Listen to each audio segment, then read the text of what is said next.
안녕하세요. 공짜로 여행하는 사람들 공유사입니다.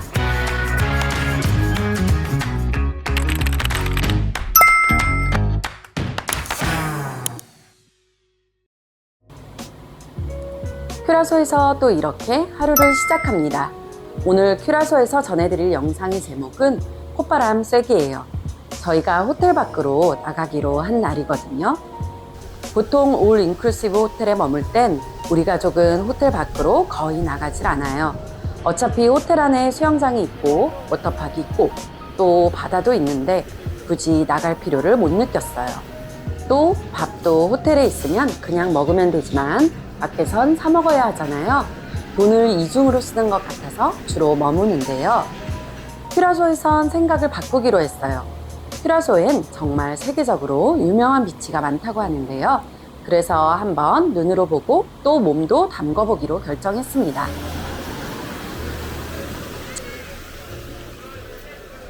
자, 이제 출발입니다. 이 차는 어제 시스터 호텔인 맹그로브 비치 1층에 입점한 렌터카 회사에서 빌렸어요. 미화로 $90 정도 냈고요. 24시간 빌릴 수 있답니다. 공항에서 호텔까지 택시비 $40에 더해 지금까지 지출 $130입니다. 아실지 모르겠지만 미국 크레딧 카드 회사는 거의 대부분이 자차 보험을 자동으로 들어줘요. 그런데 문제는 대부분의 크레딧 카드가 세컨더리 보험이라고 해서 사고가 나거나 문제가 발생했을 때 내가 가지고 있는 보험을 먼저 쓰도록 해요. 내 보험 자기 분담금, 즉 디덕터블이 얼마냐에 따라 내 주머니에서 돈이 나가는 거죠. 그런데 세컨더리가 아닌 프라이머리 보험을 주는 크레딧 카드는 반대예요.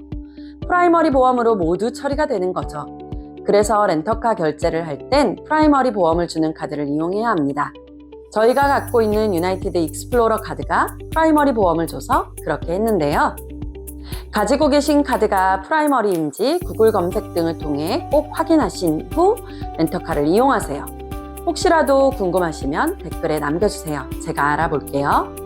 렌터카 회사에서 구매하는 보험이 꽤 비싼데 그걸 아낄 수 있으니까요. 말이 길었네요. 오늘의 목적지는 4곳이에요. 가장 먼저 거북이가 자주 나온다는 피스카도 혹은 그란디라고 불리는 해변에서 거북이와 수영을 하는 게 목표입니다. 그리고 그곳에서 멀지 않은 곳에 흐로트 크닙으로 불리는 비치가 있는데요. 색깔이 환상적이라고 해서 가보려고 하고요. 예쁜 플라밍고가 때로 출연하는 곳이 있다고 해서 3번째 목적지로 잡았습니다. 그리고 마지막으로 이 동네 대형마트에 들러서 기념품 등을 사려고 합니다. 자, 그럼 피스카도에서 다시 찾아뵙겠습니다. 피스카도 혹은 그란디라고 불리는 이곳은요, 바다거북이가 출몰하는 곳으로 잘 알려진 곳입니다. 호텔에서 여기까지는 약 50분 정도 걸렸고요. 해변 입구, 초입구 길가에 차들이 쭉 서 있길래 저희도 빈자리 하나 찾아서 얼른 주차했습니다. 바다거북이가 이곳을 찾는 이유는 바로 이곳이 어부들이 물고기를 손질하는 곳이어서 그렇답니다. 그래서 지금 보시는 것처럼 어부들이 생선을 열심히 손질하고 있고요. 그 앞으로 관광객들이 모두 스노클링을 하고 있습니다. 제 남편과 아이도 물에 들어갔는데요. 거북이를 만날 수 있을까요?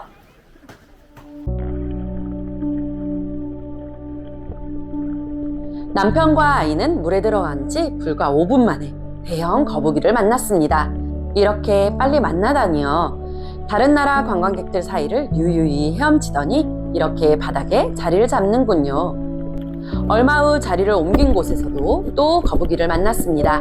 아마 같은 거북이인 것 같은데 이번엔 먹이를 입에 물고 있네요. 아마 어부들이 준 생선 조가리를 먹고 있나 봅니다. 제 아이는 겁도 없이 거북이를 따라 꽤 먼 바다까지 가는군요. 그런데 이렇게 거북이가 나타난 건 우연이 아닌 듯 보입니다. 현지 어부가 물속에서 이 거북이를 유인한 것인데요. 이분은 사실 이 동네에서 꽤 유명한 분이라고 해요.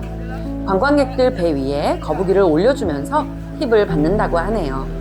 물속에 있는 사람들을 위해 열심히 거북이를 불러주고 유인해주고 물 밖에 있는 사람들에겐 꼭 팁을 내라는 당부를 잊지 않네요. 덕분에 이곳에서 남편과 아이는 거북이와 헤엄치며 좋은 시간을 보냅니다. 팁통에 $10 넣었습니다. 다만 생선을 처리하는 곳이라서 그런지 제가 상상했던 아주 청명하고 깨끗한 바다는 아니네요. 그래도 바다 거북이를 어렵지 않게 만날 수 있다는 점, 이곳을 찾아야 하는 이유입니다. 자, 다음 목적지는 후로트 큰입 비치입니다. 굳이 호텔 바다를 놔두고 이곳까지 찾아온 이유는 바로 호텔 바다와는 비교도 안 될 만큼 아름답기 때문이죠. 기본적으로 키라소의 바다는 대부분 무료고요. 대신 파라솔이나 의자를 대여하시고자 한다면 미화로 $10 정도 준비하시면 되겠습니다. 우리는 30분 내외로 구경하고 바다에 잠깐만 들어갔다가 나올 거라 굳이 자리를 잡진 않았습니다. 이곳 바닷속도 깨끗합니다. 정말 많은 물고기를 볼 수 있네요. 여기는 플라밍고가 자주 출연하는 곳이라고 해서 찾아온 곳입니다. 조금 더 호텔 쪽으로 다시 많이 왔고요. 구글 지도에서 플라밍고 서식지로 이 길로 안내를 합니다. 플라밍고 여러 마리가 있긴 합니다. 그런데 문제는 너무 멀리 있네요. 그래도 때에 따라 한 마리도 못 보는 경우가 많다는데 멀리서나마 플라밍고를 볼 수 있다는 것만으로도 감사하네요. 오늘 마지막 목적지는 대형 슈퍼마켓입니다. 프랑스의 유명 마트인 까르푸를 비롯해 몇몇 상점이 입점한 곳이라고 해서 찾아왔는데요. 기념품을 사는 게 목적입니다. 그리고 미국에서 보지 못한 초콜릿 등이 있나 궁금한 마음에도 찾아와 봤습니다. 이곳에서 아들 선글라스와 큐라소 기념 자석을 사고 비치에서 쓸만한 가방 더해서 $39, 그리고 까르푸에서 코코넛 초콜릿과 젤리 총 $7, 이렇게 해서 총 $46 나왔습니다. 그리고 호텔로 돌아가는 길에 렌터카에 주유도 가득했는데요. 금액은 $8 나왔네요. 총평을 하자면요. 키라소에 오시면 핵심 관광지 두세 곳은 꼭 가보시라고 조언드립니다. 바다 거북이와 수영하는 게 매우 색다른 경험이었고요. 또 비현실적인 바다 색깔 아직도 잊혀지지 않습니다. 플라밍고를 가까이에서 보지 못한 건 아쉽지만 그래도 도전을 해봤다는 것, 그리고 멀리서나마 본 만큼 후회하진 않습니다. 참고로 오늘은 비 예보가 있었는데요. 호텔 직원에게 물어보니 비가 온다고 해도 섬 전체에서 내리는 경우가 매우 드물다고 했는데 실제로 날이 조금 흐리긴 했지만 비를 맞은 건 차를 타고 지나갈 때 잠깐뿐이었어요. 굳이 비 예보가 있다고 해서 바깥 구경을 망설일 필요는 없어 보입니다. 참고로 우리 가족은 호텔에 머물면서 키라소 중심부에도 한번 나가볼 예정이에요. 여기는 걸어서 가능하다고 하는데 바깥으로 나가는 날 꽃바람 쐬기 영상 계속 이어가겠습니다. 네, 오늘 우리 가족은 콧바람 쐬기의 일환으로 윌렘스타트에 왔습니다. 윌렘스타트는 이 작은 섬나라의 수도고요.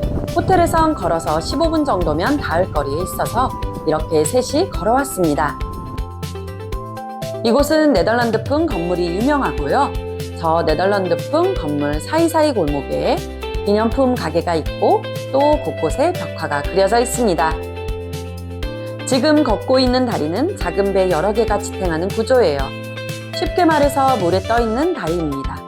이렇게 만든 이유는 이곳이 크루즈 배를 비롯한 여러 선박의 주요 이동로인데 배가 오면 이 다리 전체가 사선 방향으로 이동해 길을 내준다고 하네요. 그래서 차가 다니는 다리는 저렇게 높게 만든 것 같습니다. 이곳 골목을 다니는 재미가 있네요. 오늘은 크루즈 배가 기항하는 날이 아니라서 그런지 전체적으로 한산합니다. 아들은 큐라소 축구 국가대표 유니폼이 마음에 들었는지 하나 사달라고 하네요. 흔쾌히 $12 지출합니다.